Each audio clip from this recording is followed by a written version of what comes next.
This is the true story of CPR Locomotive number 2850 and the 1939 Royal Train, based on verified historical records from Canadian railway museums, government archives, and contemporary accounts. All dates, specifications, and events have been fact-checked against primary sources. May 17, 1939. Quebec City. The air smelled of coal smoke and anticipation. A gleaming locomotive sat at the platform, not maroon and grey like every other Canadian Pacific engine, but painted in shimmering royal blue and polished silver. Number 2850. Fresh from the shops at just 5 months old, she'd been transformed into something no one in Canada had ever seen before. This wasn't just any train. This was a machine built to carry a king. King George VI and Queen Elizabeth were about to embark on the most ambitious royal tour in history, the first time a reigning British monarch would set foot in Canada. For 30 days, they'd travel coast to coast and back again, covering over 8,000 miles of rail. And Canadian Pacific Railway had one job: don't fail, not even once. Because this wasn't really about sightseeing. War was 3 months away. Britain needed allies, and nothing says we're in this together quite like a king riding your railway. So they picked their newest, strongest locomotive. They polished every surface until it gleamed.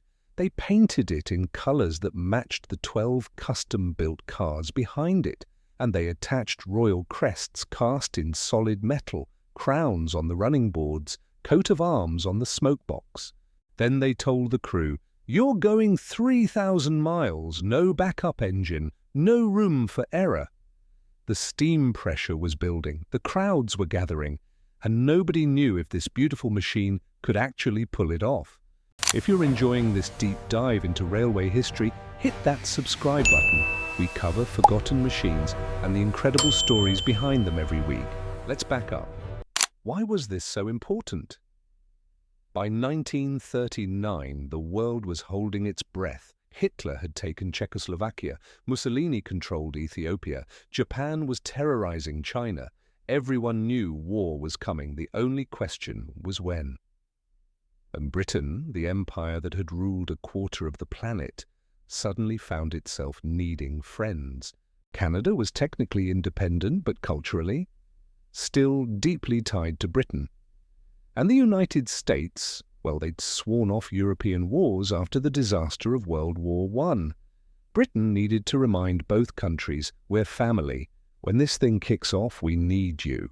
So they sent their king, not just to Ottawa or Montreal, everywhere, every province, every major city, dozens of small towns, the kind of whistle-stop tour that was absolutely insane for a monarch who'd never even visited his own dominion before. But here's the problem. Canada is absurdly big, almost 4,000 miles from coast to coast. Brutal terrain, prairies, mountains, forests, and you're going to move a king and queen across all of that. How exactly? This is where Canadian Pacific Railway saw their moment. They'd been competing with Canadian National Railway for decades. Now, both railways would split the journey, CPR going westbound, CNR returning east, each trying to outdo the other, each desperate to prove they had the best locomotives, the best crews, the best service. For CPR, the stakes were simple: fail, and the national humiliation would last forever. Succeed, and you'd make history. So they chose 2850. This wasn't random. The H1D class Royal Hudsons were the finest passenger locomotives Canadian Pacific had ever built. Semi-streamlined, 4 driving wheels per side, 75 inches in diameter, 22 by 30 cylinders, a boiler that could maintain pressure for hundreds of miles, top speed 90 miles per hour when pushed. But more than specs, these machines had endurance. Other Hudsons on the Toronto-Fort William run were averaging 400 miles a day for 10 straight months. One locomotive hit 600 miles a day for 8 months without a breakdown. Still, this was different. This was 12 cars of luxury rolling stock. This was stops every hour. This was crowds pressing against the tracks, slowing everything down. This was a king who wanted to ride in the cab and see how the whole thing worked. And here's what made it really wild. They weren't swapping engines. Most transcontinental trains in 1939 needed 8 to 10 locomotive changes to cross Canada. The 1886 route had needed 24. But the Royal train, one engine, Quebec City to Vancouver, 3,224 miles, 25 crew changes, 0 locomotive changes. The only backup was 2851 running ahead as the pilot train, carrying press, security, checking the tracks for problems. If 2850 failed, that was the emergency plan, but 2,850 wasn't planning to fail. On May 18th, the steam pressure hit operating range. The royal couple boarded, and the journey began. What happened next was one of the most extraordinary feats in railway history. Day after day, 2,850 pulled that train across Canada without a single mechanical failure, not one. Through the Ontario wilderness, across the prairies where temperatures hit 90 degrees and track expansion made every mile dangerous, up into the Rockies where the grades were steep enough to kill lesser machines. Montreal, Ottawa, Toronto, Winnipeg, where 100,000 people showed up in pouring rain, and the king insisted they open the convertible top anyway so everyone could see. Brandon, Regina, Calgary, Banff, where the king and queen posed for photographs with the mountains behind them, and you could see 2,850 gleaming in royal blue in the background of every shot. The king loved it. He was a rail fan, genuinely fascinated by locomotives. Whenever they had straight track and the schedule allowed, he'd climb into the cab. The engineers would let him watch the firebox, the pressure gauges, the throttle work. He asked questions, technical questions. He wanted to know how everything functioned, and 2,850 kept running flawlessly. By the time they reached Vancouver on May 29th, they'd covered over 3,000 miles in 11 days. The locomotive had performed so perfectly that the king himself, right there at the end of the western leg, told Canadian Pacific, "You can call these engines Royal Hudsons now, all of them, and you can put crowns on everyone." No locomotive outside the United Kingdom had ever been given royal designation until now. This is the kind of engineering achievement that deserves to be remembered. Drop a comment and let me know. What other lost machines from history should we cover next?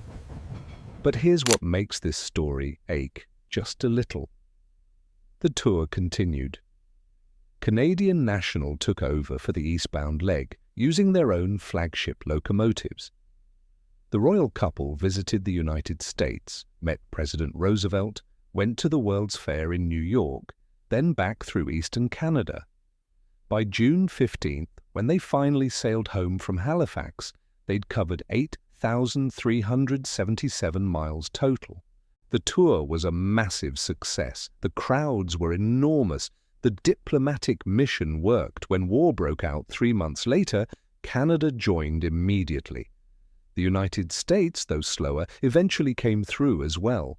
The bonds had been strengthened. The gamble paid off. But the world the royal train was built for, it was already dying. Within months, those gleaming cars were stored away.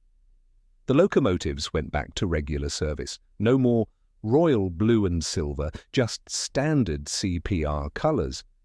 2,850 worked the Toronto-Fort William run for years, hauling regular passengers and freight, the crowns still bolted to her running boards, but the glory days already memory. The war came. The diesel era came. By 1960, steam was finished in Canada. The Royal Hudsons were pulled from service one by one. 2,850 sat on a scrap line for years, nearly melted down. Only a last-minute intervention saved her. Sold to a museum group, eventually moved to Exporail near Montreal, where she sits today, indoors, perfectly preserved, never to run again.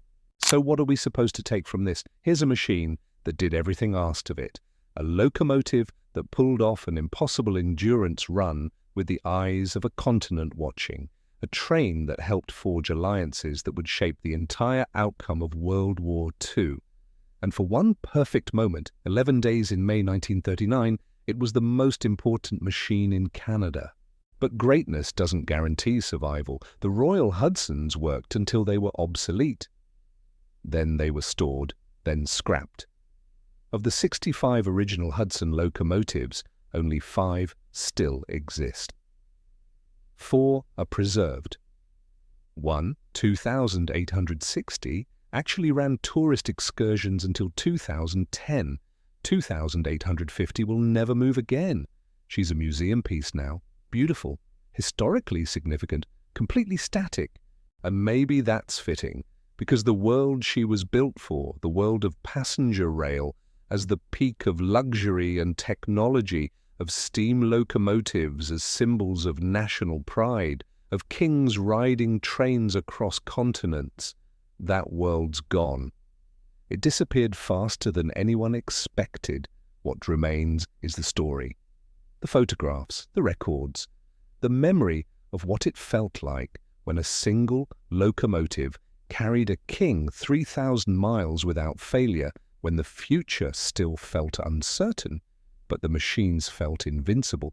2,850 proved that steam power, pushed to its absolute limit, could achieve something remarkable. It just couldn't last forever. Sometimes the greatest achievements are the ones we can't repeat. Thanks for watching this story of 2,850 and the Royal Train. If you want more forgotten history like this, check out the video we just released on related topic. Link in the description. See you in the next one.